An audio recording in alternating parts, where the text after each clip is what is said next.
നമസ്കാരം. ഒരു പ്രത്യേക ബ്രാൻഡ് നെയിം കൊണ്ട് തന്നെ ഒരു പ്രൊഡക്റ്റിന്റെ സെഗ്മെന്റ് മുഴുവൻ അറിയപ്പെടുന്ന ഉദാഹരണങ്ങൾ നമുക്ക് മുന്നിലുണ്ട്. അത് ഏതൊക്കെയാണെന്ന് നോക്കാം. ഒന്നാമത്തേത് ക്യൂടെക്സ് ആണ്.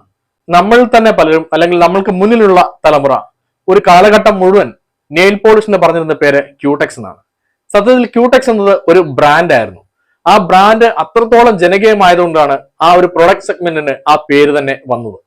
അടുത്തതാണ് ഉജാല. ഒരാൾ നല്ല വെളുത്ത ഷർട്ട് ഇട്ടുകൊണ്ട് വന്നാൽ പൊതുവിൽ പറയുന്നതാണ് അവൻ ഉജാലയിൽ മുങ്ങി വന്നതാണ്. അതല്ലാതെ തന്നെ ഒരു കടയുടെ ഷെൽഫിൽ കുറെ അധികം തുള്ളുനിലയിരുന്നാലും പലരും പറയാറുള്ളത് ആ ഒരു ഉജാലയെങ്കിൽ തന്നേക്കുന്നതാണ്. ഉജാലയും അങ്ങനെ ഒരു ബ്രാൻഡ് തന്നെ ഒരു സെഗ്മെന്റായി മാറിയതിന്റെ ഉദാഹരണങ്ങളാണ്. അടുത്തതാണ് ഹാർപിക്. കുറെ അധികം ബ്രാൻഡുകൾ നിലവിലുണ്ടെങ്കിലും ടോയ്ലറ്റ് ക്ലീനർ എന്ന് പറയുന്നതിന് പകരം മിക്കവരും ഉപയോഗിക്കാറുള്ളത് വരുമ്പോൾ ഒരു ഹാർപിക് വാങ്ങിക്കൊണ്ട് വരിക എന്നാണ്. ജനങ്ങളുടെ മനസ്സിൽ ആ ബ്രാൻഡ് നെയിം അത്രത്തോളം പതിഞ്ഞു എന്നാണ് അതിന്റെ അർത്ഥം. അതുപോലെ തന്നെ അടുത്തതാണ് Vim bar. Dish wash bars ഒരുപാടുണ്ടെങ്കിലും പൊതുവിൽ വീട്ടമ്മമാർ ഉൾപ്പെടെ പറയുന്നത് വിം വാങ്ങണമെന്നാണ്. ഒരിക്കലെങ്കിലും നമ്മളെല്ലാം ഇങ്ങനെ പറഞ്ഞിട്ടോ ചിന്തിച്ചിട്ടോ ഉണ്ടാവും. അടുത്തതാണ് സർഫ്. ഒരു കാലഘട്ടം മുഴുവൻ ഡിറ്റർജന്റ് പൗഡറിനെ അറിയപ്പെടുന്നത് സർഫ് എന്ന ജനറിക് നെയിമിലാണ്. ഒരുപാട് ബ്രാൻഡുകൾ ഉണ്ടെങ്കിലും പലരും പറയാനുള്ളത് വരുമ്പോൾ ഒരു സർഫ് അല്ലെങ്കിൽ പോയി സർഫ് വാങ്ങിക്കൊണ്ടുപോവാ എന്നാണ് പറയാനുള്ളത്. നമ്മുടെ സന്തൂർ സോപ്പിന്റെ ഒരു പരസ്യവും ഇങ്ങനെ പ്രശസ്തമാണ്. പ്രായമുണ്ടായിട്ടും അത് തോന്നിക്കാതെ യൗവനം നിർത്തി വരുന്ന സ്ത്രീകളെ പൊതുവിൽ ചിലപ്പോൾ സന്തൂർ മമ്മി എന്ന് വിളിക്കാറുണ്ട്. ഇതും സന്തൂർ എന്ന പ്രൊഡക്റ്റിന്റെ പരസ്യത്തിന്റെ ഇമ്പാക്റ്റ് ആണ്. അടുത്തതാണ് ഫ്രൂട്ടി. ഫ്രൂട്ടിയും അതുപോലെ ഒരു പ്രൊഡക്റ്റ് ആയിരുന്നു.